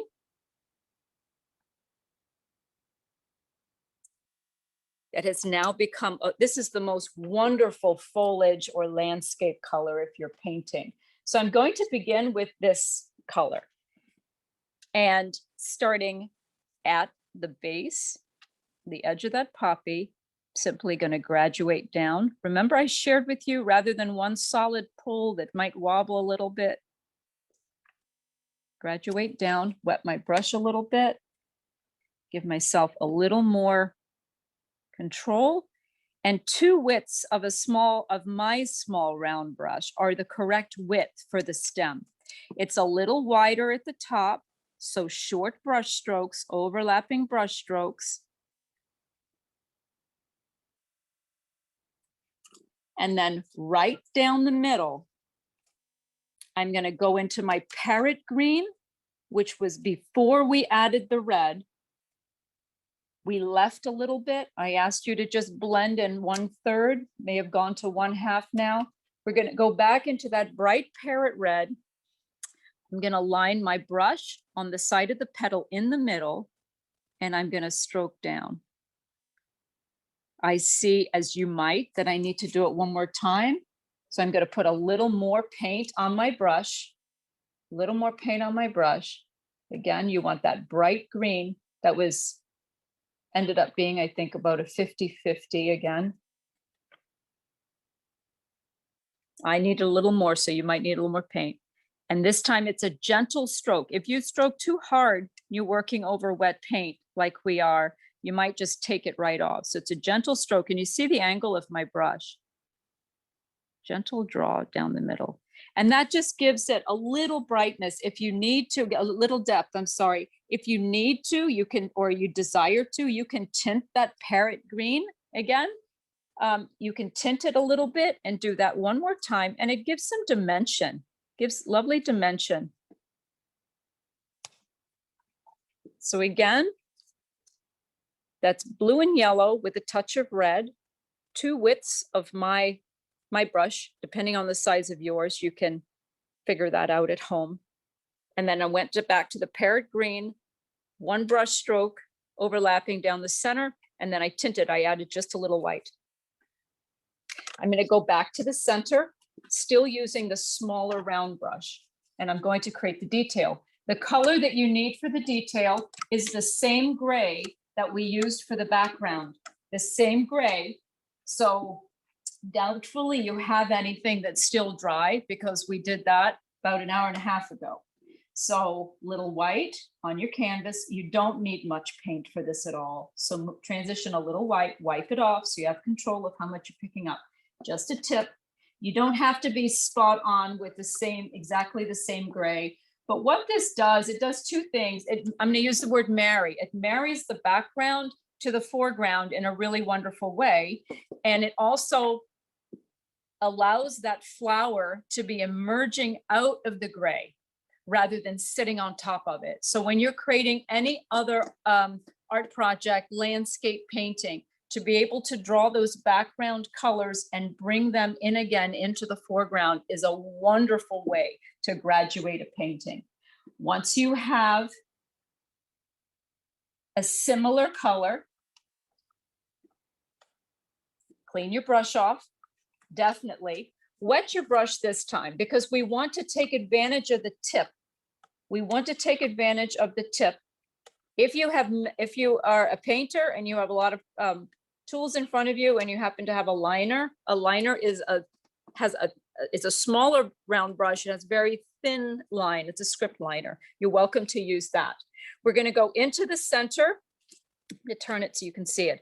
What we're creating, I'm not going to brush it on there, but I'm going to show you there. We're going to create an oval in the center of that space that radiates out like a sunburst. So I'm going to begin here just because it's closest to me. It's a touch and a drag, touch and a drag, touch and a drag.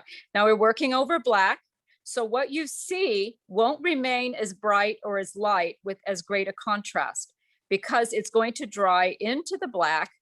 And I've asked you to use a little more water than you have before. So it won't be such a contrast. It'll be a little softer. And in saying that, you'll know if you actually need to do this again. And if you do, that's fine. So if you find that you're losing your tip on your brush, wet it again and dab it so that that tip stays fine and that you're able to control it. I'm going to spin my canvas anymore. I lost my oval a little bit, but because I was trying to paint sideways. Let me see if I can get it back. But that's all right. It's a little sunburst in the middle.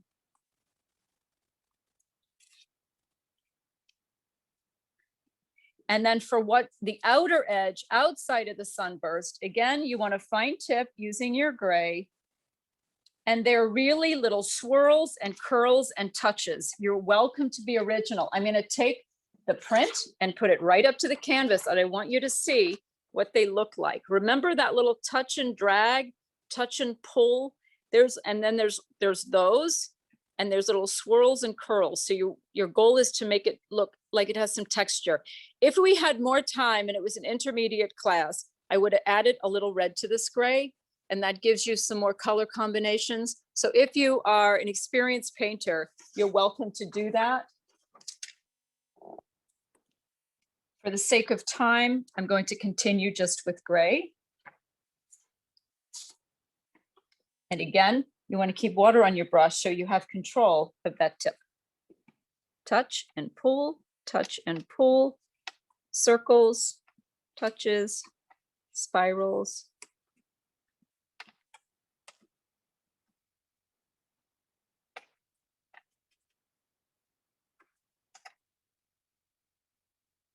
You can be playful with the center and make it yours. There are layers of these plant fibers that you can't see unless you really get up close on that original, but I don't want to make it too complicated.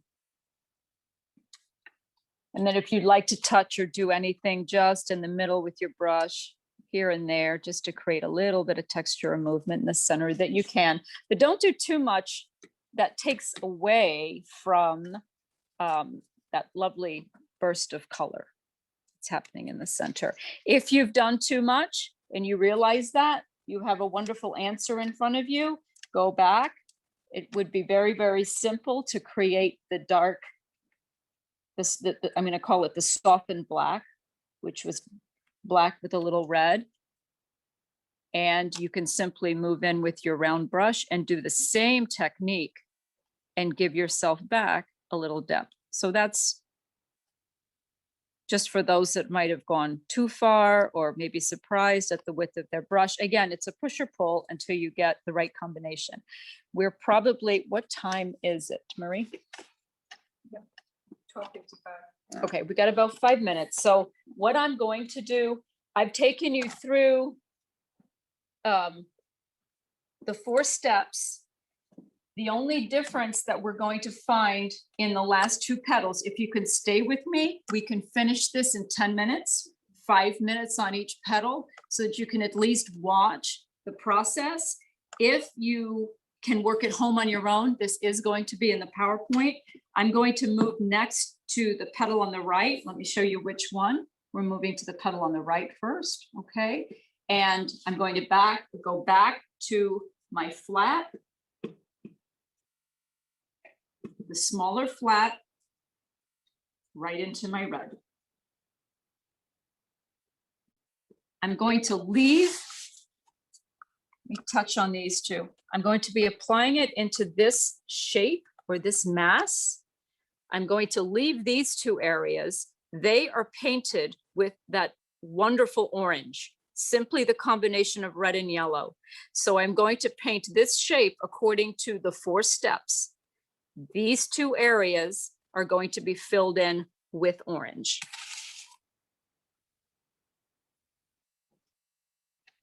I'm going to move just a little faster so at least you have something to copy or even take a photo of. You're welcome to take photos if you want to use your phones. Take photo of the screen. I'm using the same application, starting at the edge.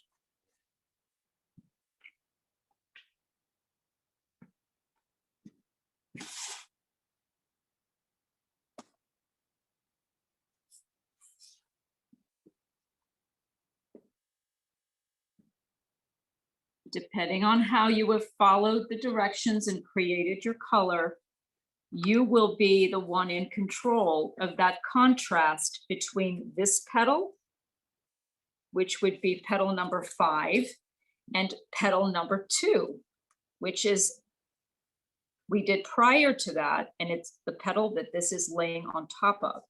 You want to see that contrast. It will make a more interesting flower. So depending on what your combination was here, we created shadow. You want to make sure that you have the contrast. So this may need to get brighter, it may need to get lighter. It depends on what you did last time. This time, so I have the first step down, the red. This time, the shadow is going to lay not at the bottom, but it's going to lay on the left side. Why? These are the orange areas to paint. That's the inside. It's where the light source is coming. So it's folding like this. So all along here is the shadow. So this time we're going to move in this way. We'll pull away and just up a little bit so that the petal is still flowing outward. So red, It's just a touch of black. Wet brush.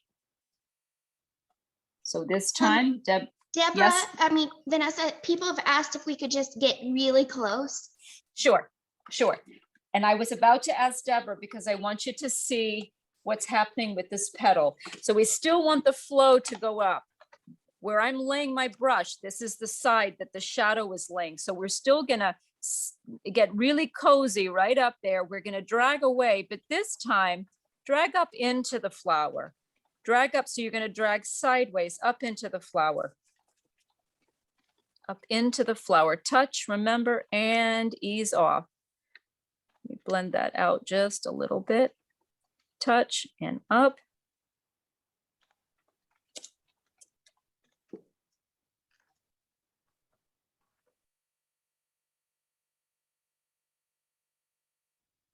And I'm stopping about 2/3, about 3/4 up. I'm gonna stop right there. Let me get that done. The highlight's gonna come from this side, everybody. I call it the highlight. We're gonna go into bright. We don't need to do a highlight. So we're gonna stop on this one at step 3. So we're going to create the 50-50 red yellow combination. And we're gonna apply it from this side and pull down. We wanna keep that stroke in the same direction. So we graduated our stroke up. So when we lay the brighter orange, we're going to keep that same stroke and stroke into it from the other side. So I'm cleaning off my brush so I have control. Here I am, 50-50. My palette's getting messier for those of you watching my palette. And that's because I'm picking up speed a little bit. I'd like to give you this information. 2 hours is a short amount of time to create a whole painting. Okay, I'm going to spin it upside down. I'll spin it right back. Actually, let me begin it here just so you can see. I'm going to start at the top. I didn't get up here at the top of the petal with my shadow. I stopped about 3/4 up. So I'm going to stop up here. Remember, use your brush. You can use it sideways to get into the little crevices and creases. This time I'm going to pull down. Only you can see the color contrasts that separate the petals. So you might need to add a little extra yellow, changing the direction of my brush. I'm at the side, lining up at the side. You can even go over your last pencil line into the other petal, just like we did on the gray. Dragging back, dragging back, dragging back. If you need to, you have your tint. If you find that that isn't giving you the brightness, you at home can add a little tint to this where you need to separate, just to separate the petals. Remember that these 2 little gaps are bright orange. So while you have your orange, go ahead and apply it in there, either with the tip of your small flat brush or one of your round brushes, your smaller round brush, if it's available to you. When I'd outlined the steps, I said after we'd finished the center, the very last thing was to take either the orange or the tint, when we tinted the orange and that highlight, with the smallest of the round brushes. And you should be able to see, again, I'm going to use the print. If you squint, you can see that there's a very light line that creates a lettuce edge. And you're welcome to take a photo of this also if you're at home. So the last application is using this. What this does is really separate 2 petals that may not have too high a contrast. So it's the highest or lightest color that we used. And you can see that I just did that right here. And it's the last step and it doesn't take long. What I'd like to share is that what I suggested to last week's class is once you see what I've done, that you may want to wait till it's dry.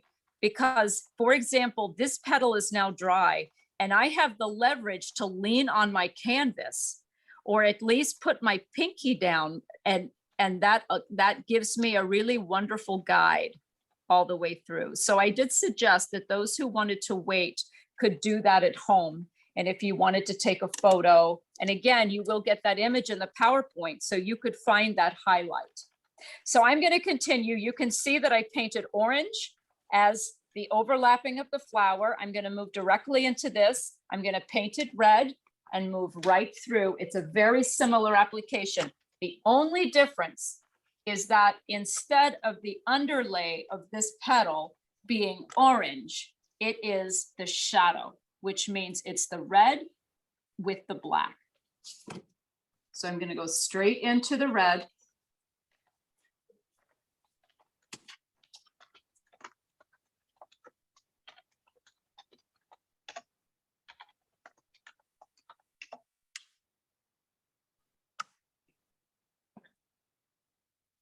I turn my canvas, so as soon as I've accomplished the shape with step one, I'll let you see what I've just done.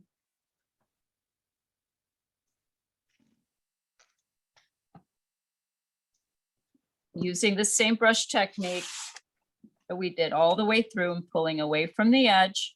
By doing this, if you go over into the first layer of color, still be beautiful.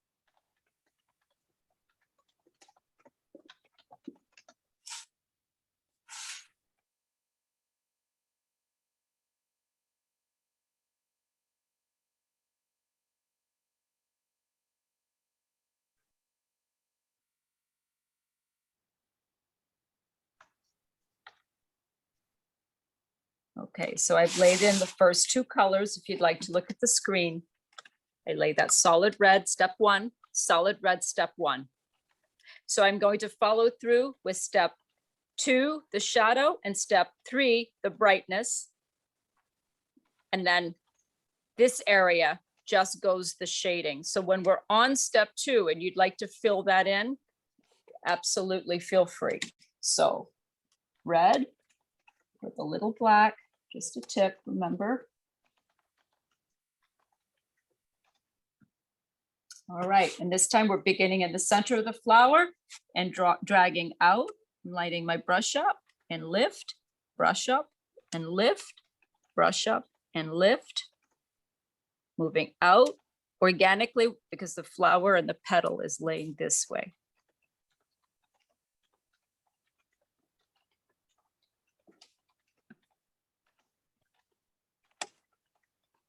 Now I have this color on my brush, so it just seems really convenient to go ahead and put it in that last, I'm just going to call it a shape. It's the underneath of the flower, and it just happens to be where the sun is not hitting. So it is the shaded color.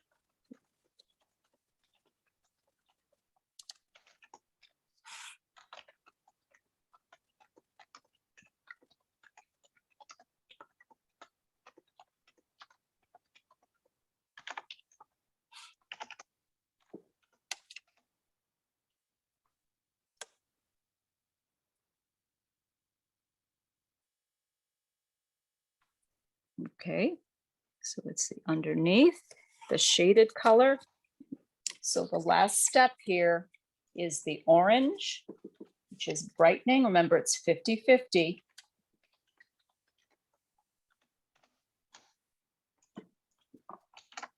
And it's coming from the edge, and I'm going to pull in.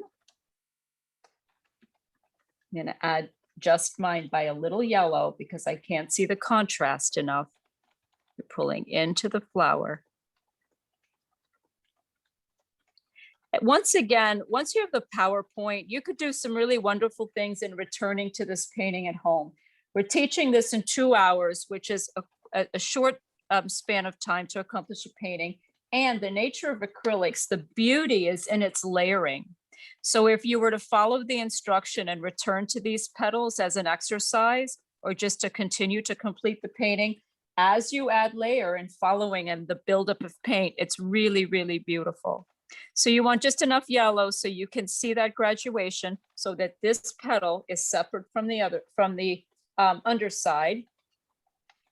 And the last little bit that you'll find, I'm going to, this is orange. As we sneak in here, the underside of that petal is orange, and I'm going to pull a little orange from the tip, fold in on the edge.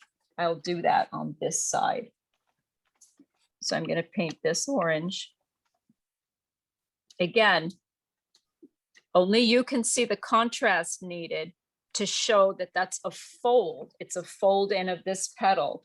And the way you can see that fold is that that line is the separation and the contrast. So if you're dark on this side, this has to be bright or light. I've added just a little yellow just to increase that contrast. And on this final tip, a little extra yellow.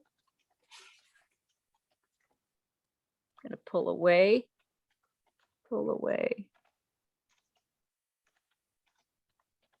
and pull away. Now mine is dry enough, so what I'd like to do is just take the orange, or the tint of the orange that I shared. I have a watered brush and a fine tip. I've already done this line for you. Okay, I'm going to turn this around so that I can see my own canvas. Gently guide that line to create the color separation, and it really does a nice job. Thank you, Deborah, for getting in here. And again, if you squint, you'll be able to determine where this line goes. I'm going to move down to the center, and it makes a really wonderful, I call it a lettuce edge. You can play with the contour, which is the shape or the sculpt of the line. You can add more pressure, and that brush stroke will be a little wider. I'm going to use it here. So you can use it you can follow the print and see what she did, what I'm doing, or you can simply use your own creative guidance and figure out what separations need to happen on your own painting based on how you followed the instruction. And I think the last, let me create this.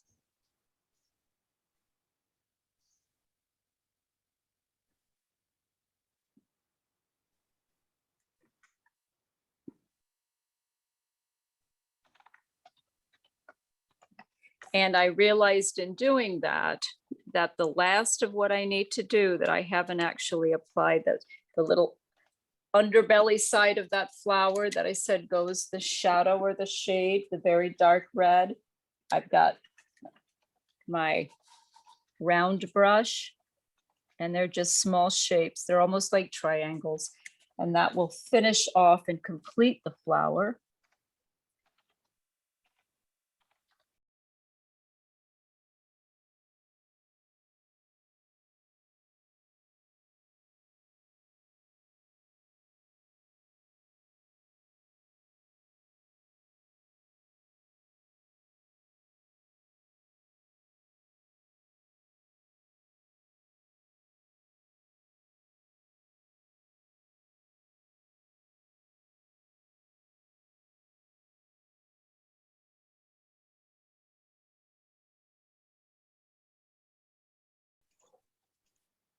Thank you so much. What I'd love to share, if this is your first time painting with acrylic, acrylic dries and it dulls in color just a little.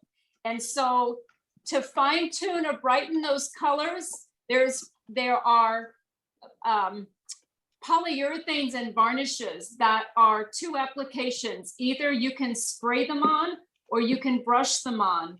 They're very affordable. They come in small jars, and follow the instruction as to the spray. Make sure you don't get too close.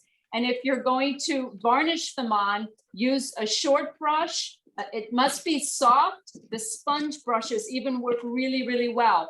And overlap, the same way we graduated and overlap those strokes, overlap them.